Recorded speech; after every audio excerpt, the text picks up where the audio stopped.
Learning Construction. Learn, share, expand. Hey guys, this is Ernie with Learning Construction, here again with my good friend James Carrier. He's an special inspector, and I want to take this time to show you guys a little more about rebar.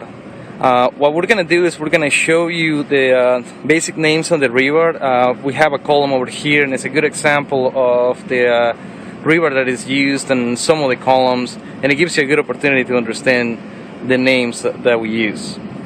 Okay, so we're here in the column over here, and I'm standing right here. What is the name of this stuff? This is the mat fat slab right now.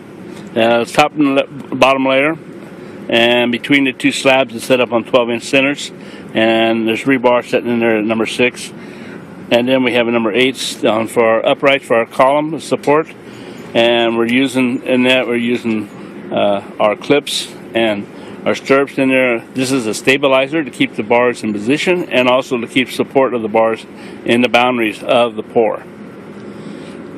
So this one right here, this is the tie, right? That's the tie. And this one right here will be called the stirrup. That's the stirrup. The structural drawings will show the angles and the percentage and the measurement for the angles. They'll call for a 15 or 20 or 60 or 90 degree angle. It'll also call for the bends on the sides of the bars, and it'll also call for the location of the stirrup, as they're located on each area by elevation and all by width. So the stirrups create the boundary, and the boundary from there we have our clearances for the wall. If this looks like it's like a 24-inch wall, so we're looking at 18-inch outside boundary, 2-inch clearance around the outside of the unit, so that we have a nice, good, solid column. I'm going to elevate it up a little bit to show you all the way up, give you an idea.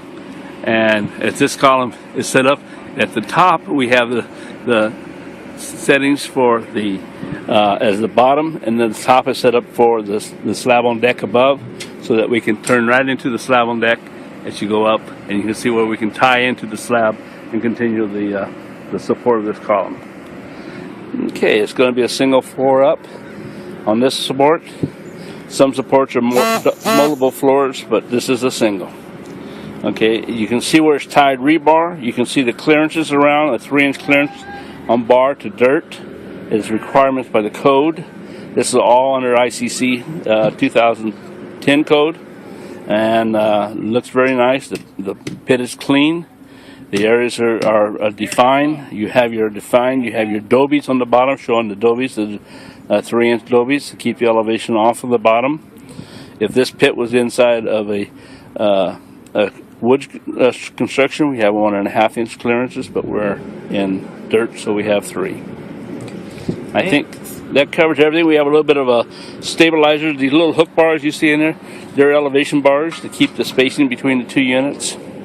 And I see that all the heat tags have been taken off, and it's ready for pour.